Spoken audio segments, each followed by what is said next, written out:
As you can see, we had the pool fixed yesterday.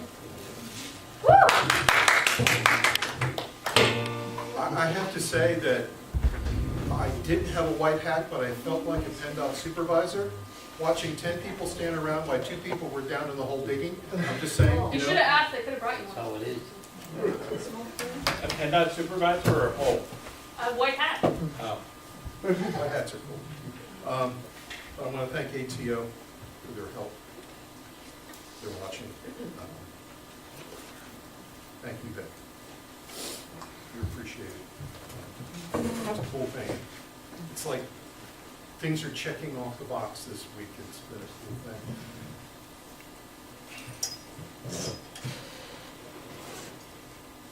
One of the greatest orators and thinkers of our generation, Forrest Gump, once said, "Stupid is as stupid does."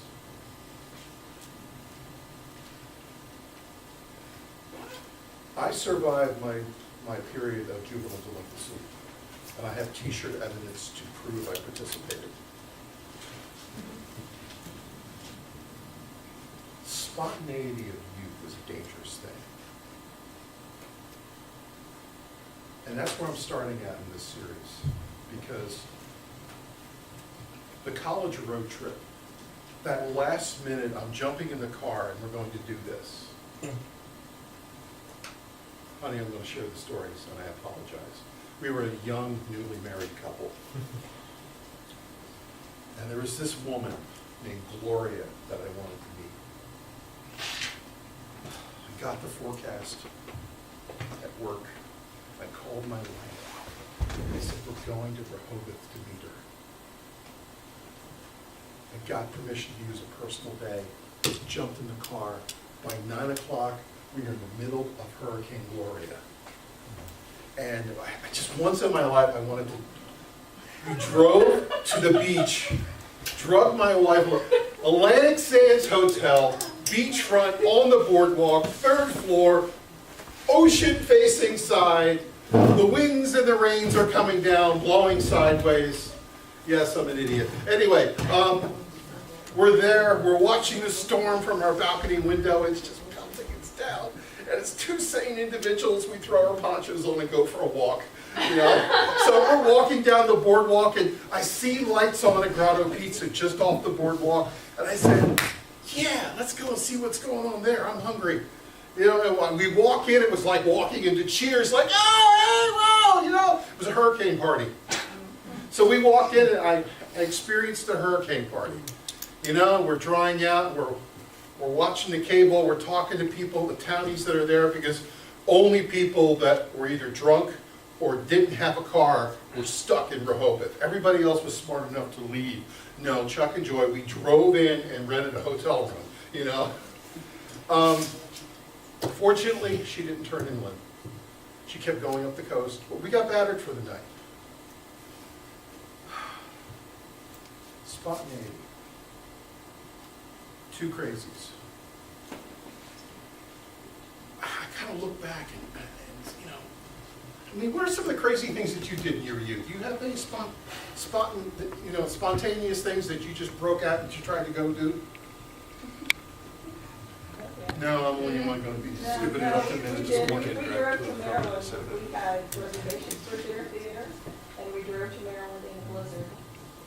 And coming home, we made it there, coming home, the car did a donut with an oncoming tractor trailer, and I'm starting to think, maybe this wasn't such a good idea.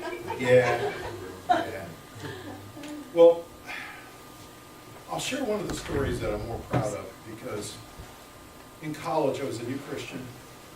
I was trying to figure out stuff. I was overcoming stuff in my life. And we were always looking for, what can we go do? How can we go share Christ? I mean, we're just wild and crazy guys. And we were sitting around the dorm one night. And by the way, my faculty advisor, Ed Eidelman, God bless him, he's in heaven now. But Eddie, by the way, Eddie was the one, I would go to his office, and he had the sawhorse with his rodeo saddle. And he was a rodeo clown. He had all the rodeo pictures around his office. And he would sit there with a lariat. We would talk half the night drinking hot chocolate, talking about Jesus. So And he was a little wild and crazy guy too. And he actually said that, I think when you graduate, the one thing that I think that you will earn the badge for is most likely, student who is most likely to chase hell with a squirt gun. You know, that was his expectation of my life. And, well, we were sitting around the door one day. My buddy Ted was saying, hey, my ex-roommate, my one-year roommate, because Ted was sort of like, he graduated from college, decided that he was going to go back to Bible college, so he was the old guy in the room. He said, you know, my roommate from Widener is now at Carnegie Mellon, and he's a new Christian, and he's wanting to start a Bible study. So the four of us said, awesome! So we got on the payphone and lobbied, you know, there were such things, you put quarters in before cell phones. And Yeah, not the 500, one to the floor. yes, one to a floor, and you had to wait in line, Yeah. you know. So we called Carnegie Mellon, we said, we're on our way. We jumped in the car and drove 6 hours. Just enough time to get a shower and do a Bible study on Saturday morning. However, as soon as the Bible study was over, we had to get back for choir rehearsal Saturday night. So we jumped back in the car and drove back. Of course, Ed, my faculty advisor, says, you idiots, do you even have a plan? And we said, well, no. So the next weekend, we jumped in the car and drove 6 hours. But we took his notes, class notes from Intro to the Bible. We used his class notes, and we did that trip 3 more times to help get a student Bible study going at Carnegie Mellon.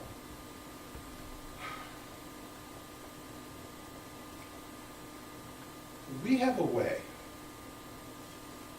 of getting in the way of the healing and the potential that God has for our life, of the decisions we make.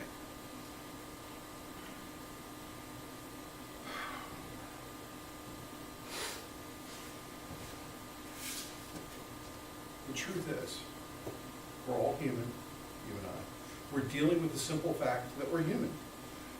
I've had so many people approach me with problems. I'm a pastor. You know, I have this walking X in the back of my shirt that says, here, come talk to him. You know, I shared this a couple weeks ago about having cancer. It's like all of a sudden, once people hear that, the inhibitions come off and they want to tell me everything that they ever wanted to hate or know about God. It's just, I'm just open to people just talking to me and going on. And the fact,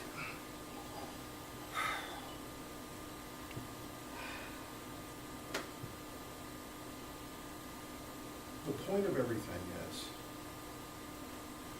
with the issues in your life, the things that you need to overcome, excuse me, I have to mute this, or it's going to be talking to me all morning.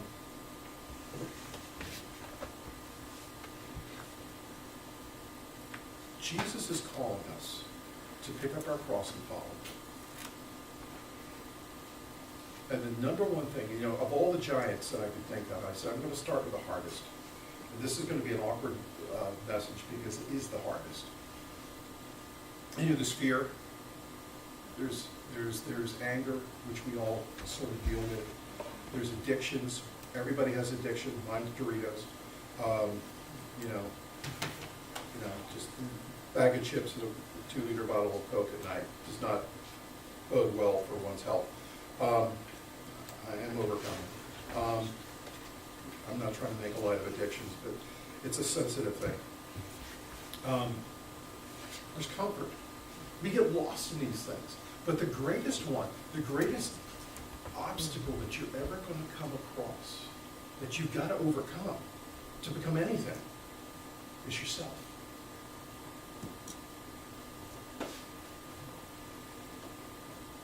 In Mark 8, Jesus said this. Now remember, Mark 8, it's a beautiful passage. He's fed the 5,000. You know, he's done these miracles. I mean, look, we have a feeding ministry. I know what it's like to feed 500 people in a month. You know, and I know the logistics and the work and all that. But dude, two lunch pails. You know, 2 lunch pails and a couple loaves of bread. You know, 5,000. That's a miracle.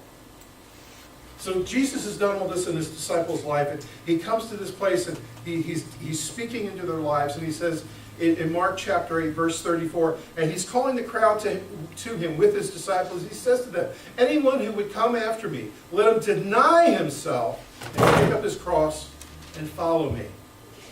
For whoever would save his life will lose it, but whoever loses his life for my sake and the gospel's will save it. What does it profit a man to gain the whole world and forfeit his own soul? For what can a man give in return for his soul? For whoever is ashamed of me and of the words in this adulterous and sinful generation, of him the Son of Man also will be ashamed when it comes to the glory of his Father and his holy angels.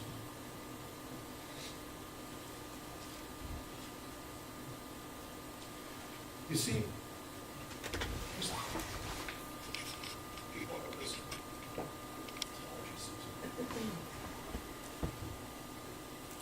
have you come to the place of your spiritual experience when you realized what you're trying to do isn't working? You see, when I started this series, when I started the preamble during our reading time, I made it a point to say that, the story of David and Goliath, you're not going to suck it up and pull yourself up by your bootstraps and be this overcomer. You're not. It doesn't work that way. Because you see, in the story of David and Goliath, David is the picture of Jesus. And it was Jesus that hit Goliath. It was Jesus that took him out. It was Jesus that will take out and remove all the sins, all the obstacles, all the evils that perpetrate crime against you. And unfortunately, we try really hard to do it on ourselves. You see, the question this morning is, what will it take for you to follow God?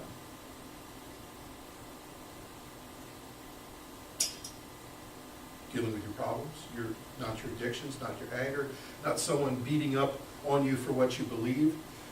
The only thing that will keep you from following God is you.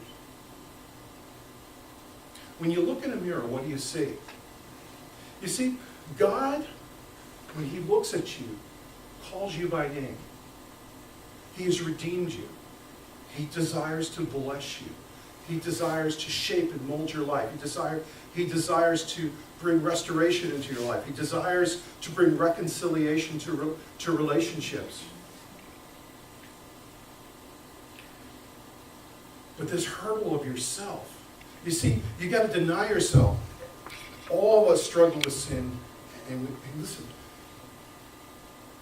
one of the greatest things I had to face in my youth with the spontaneous behavior that I had was getting a big head. God constantly had to smack you down.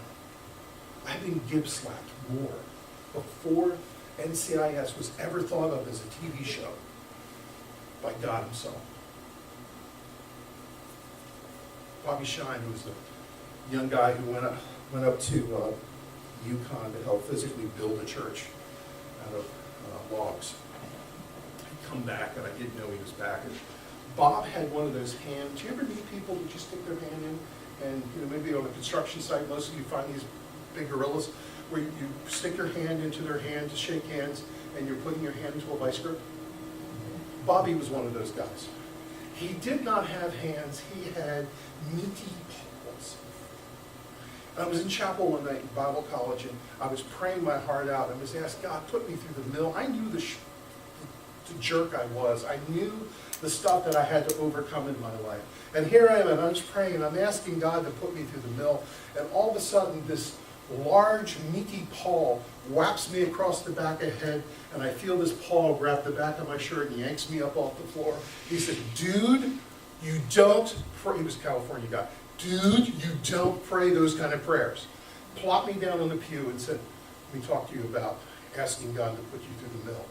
Because God will put you through the mill. And you don't want to pray, that's not a prayer you want to pray lightly. But you know, there are two things. Some of you, like me, who have struggled with the pride issue where, you know, hey, my mom had pride cornered, you know? You know, everybody loves Raymond. Yes, I was Robert. My mom was actually, yeah. My mom had guilt down. You know, she was a master. She was a ninja master, you know, of guilt.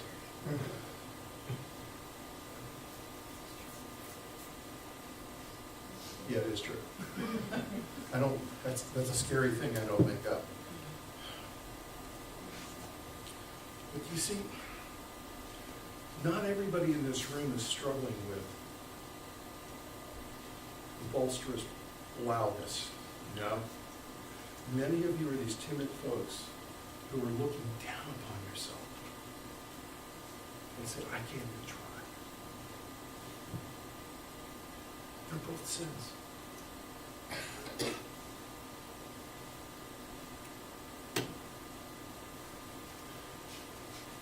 Who do you get your advice from?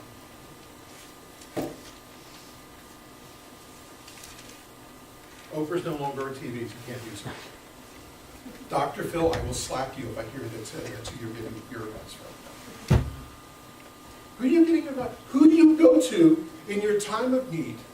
Who do you go to get the advice to do what you're going to do?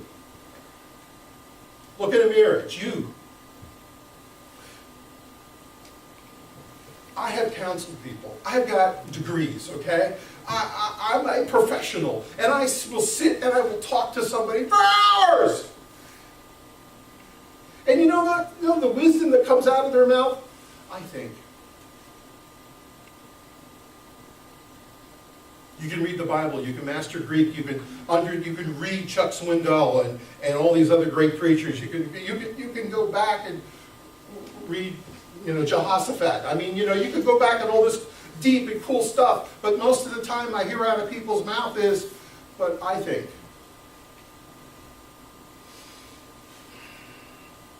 You see, the person that you spend the most time with is you. Your worldview is determined by you. You either are moving towards God or away from God based upon your decisions.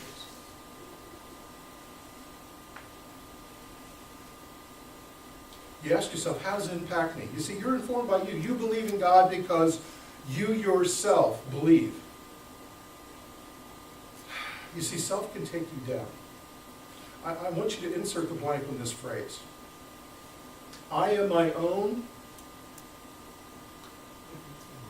I am my own worst enemy. It's true. The Bible says in Proverbs 23:7, here's your bathroom phrase, your bathroom mirror phrase for the week. Verse 7 says, as a man thinketh in his heart, so he is. Henry Ford used to say, if you think you can or can't, you have. It's true. When it comes to this obstacle, when it comes to this Goliath, you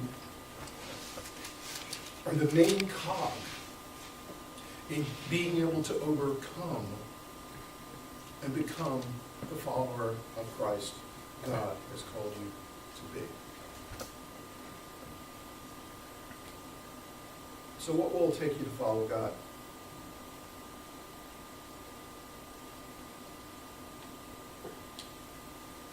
There's a passage I want you to turn to, John, 1 John 2. You got a Bible.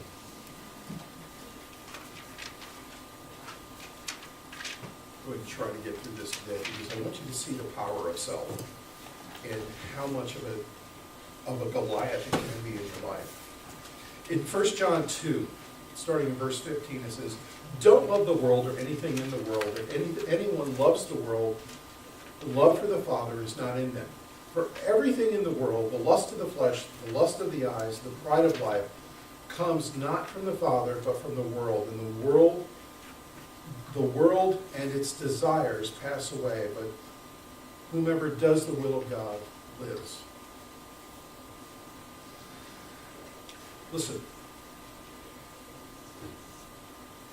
the writer there is not talking about God isn't in the sunsets.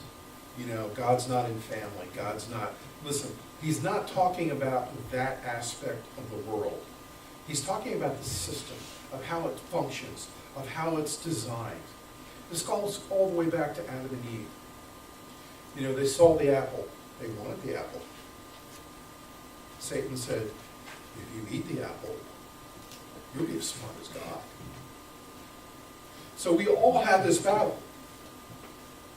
Our, you know, and this is what the enemy does to ourselves. It says, our flesh craving for what we want now. I see it, I want it so bad I can taste it. Our eyes, we see what everybody else has. And we're not happy because we don't have what everybody else has. But then there's our boastful pride that says, I can do, and I've got what I want. Those three things are the most destructive things for yourself. Because when Adam and Eve committed those things, creation fell. And they were cast out of the garden.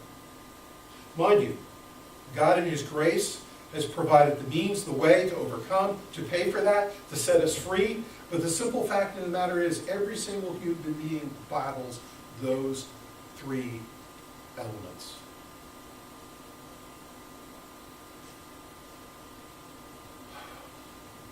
I want you to hear this morning. God is not wanting to take anything away from you.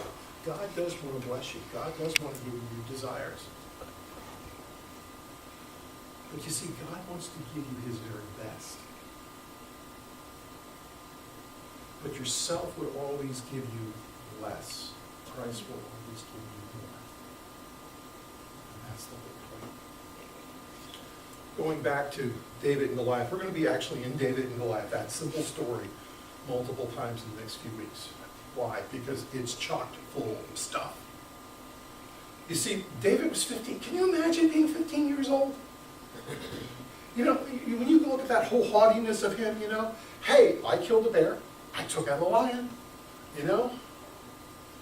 Dad said, your brother needs supplies. Go take it to him. He got there and he was this righteous, mind you, he had the righteous indignation. That was a cool thing. That was a good thing, you know. He's wanting to take this Philistine out. But that's not David's, that's only the beginning spot of David's story. David went on to restore the nations. He brought Israel and Judah back together. He restored worship, you know. He did so much. But ultimately, self was his undoing. I'm going to wrap up here with 2 Samuel. Because you see, we start with David and Goliath, we end up with Bathsheba. In 2 Samuel 11, in the spring, when the time when the kings go off to war, David sent Joab out with the king's men and the whole Israeli army. They destroyed the Amorites and besieged Rabbah, but David remained in Jerusalem. And one evening, David got up from his bed and walked around the roof of the palace, and from the roof he saw a woman bathing. And the woman was very beautiful. David sent someone out to find her. And the man said, she is Bathsheba, daughter of Elam, the wife of Uriah the Hittite. And when David sent his messengers to get her, she came to him and slept with him.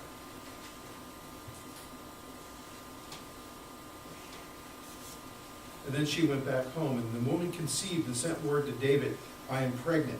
And David sent the word to Joab and said, send me Uriah the Hittite. And Joab sent him to David. And when Uriah came in, David asked how Joab was and how the soldiers were and how the war was going.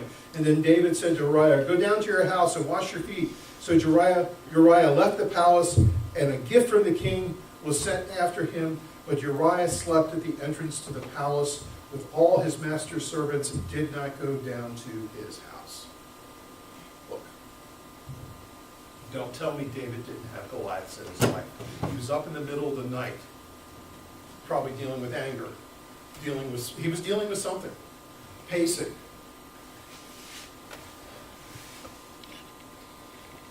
He sees a beautiful woman bathing in a hot tub, rooftop down the hall, down the way. And he sends somebody to go check out who she is. But mind you, this man that came back is the kind of friend you want to have in your life. He didn't come back saying, oh man, it's Bathsheba, whoa, she's hot. You know what he said when he came back? It's Bathsheba, daughter of Elam, wife of Uriah the Hittite.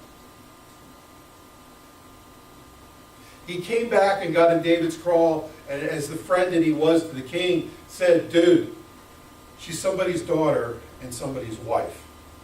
And right then and there, David had the opportunity to defeat self and deny himself.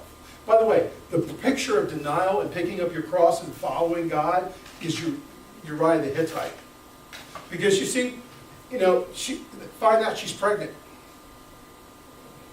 David said, okay, I gotta figure out a way okay, I'm gonna bring him back. I'm gonna have him sleep with his wife. The timeline will line up. No one will ever know that it's not his kid.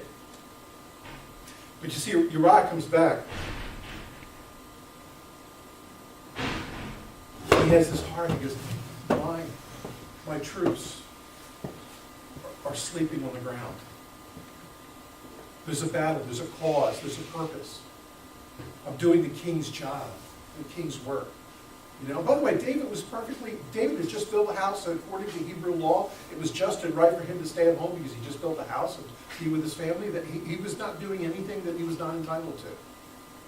But Uriah had this attitude. He said, I'm serving God here. How in the world can I justify my heart and my mind to go and take pleasure when my guys are getting hacked up? He went and he slept on the doorstep. Well, the next day, David brings him back in and says, dude, opportunity, just go and have a good time. And then, deny yourself. So what did David do? Sends word to have him murdered. Self failed. We are all a whole lot like David.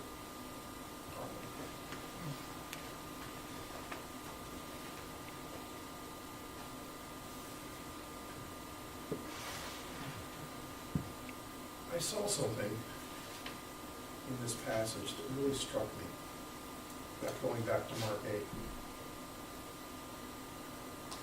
What Jesus said, ever read Scripture and you sit back and go, wow, I didn't see that one before, There are three things that Jesus said here. This is what I want you to understand how to overcome self. Once you got to deny yourself. In the Greek, the word deny is a double negative. It says, deny, and then run away from it. David didn't do that. You and I don't do that. Oh.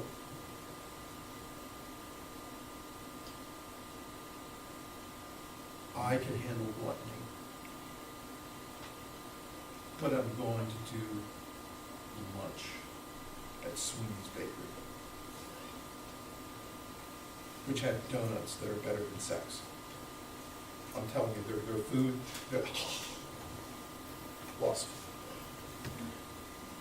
Listen, you not only got to deny stuff, but you got to run from it.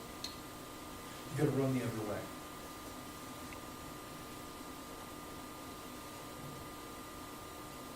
You have to get away from stuff completely. You have to rise up and deny the circumstances and take on this heart. The Bible says, and the second thing we need to do is take up your cross. Deny your desires, pick up his mission and his mentality. That's what Uriah did. Uriah had this mentality. I know that you are becoming a mature disciple in Christ when you have the mentality. It's not about the mission. Anybody can serve. We're all supposed to serve. But the fact is that when you have the desire to serve and you have the right mentality that goes hand in hand with that, I know that you have picked the cross up.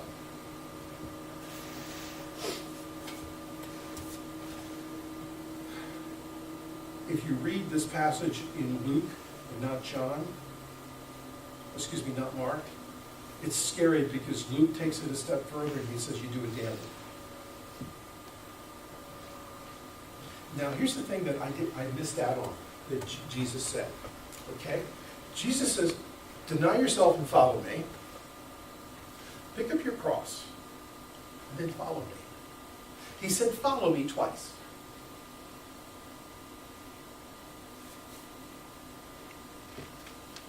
And the only conclusion it is that if you want to follow him, you have to follow him. It means that you have to say to yourself, I don't know better.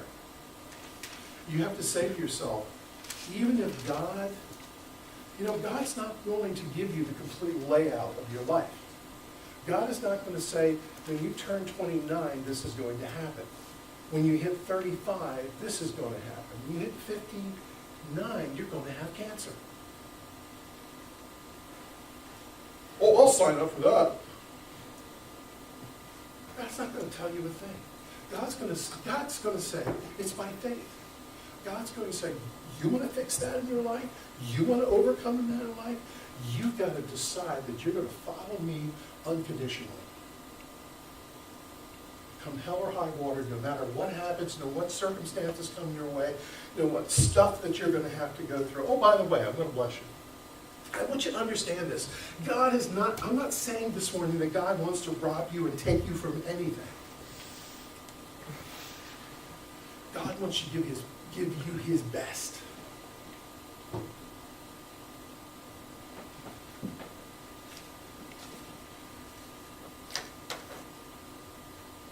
Think about marriage. I think about all that I've done wrong. There are volumes and subscriptions. You know?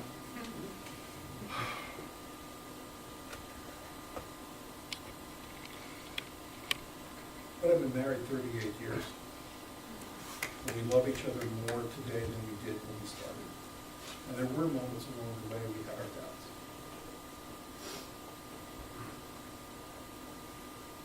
And that's a phenomenal picture of God's grace and God's love and God's plan. I did not start out to be doing what I am now doing. Okay? I started out being a cutthroat young Turk in projects and acquisitions that did takeovers, that did ruthless sales, that had no blush. I was a mercenary. I had gotten saved, but that's what I was doing with my life. It was about making money. I worked in D.C., and I'll tell you something about working in D.C. The city never sleeps. You can get a cheeseburger at 4 a.m., a really good one, But the Bentleys with the little twinkle lights on the wreath on the front, of the live wreath that's on the front of the hood of the car. There are moments that you will have when you live in a city like D.C. and you look at it and you go, wow, I'm impressed. I'm impressed. Do a credit out for a customer, and this was not one but many, and you're looking at their monthly income that is more than you make in a year, and I made really good money. And they're applying for credit to put a kitchen in. Why do I say all that? You can get caught up and stuck up and brought up and overwhelmed with stuff, and get so boisterous and so proud that you are no good to God or anybody else, including yourself. On the converse, life can be so hard and you could have so many problems that you could look at yourself and you say, I'm worthless. I have nothing to offer anybody. I can't even commit suicide, right? They're both, by the way, wrong thinking. They're both sin.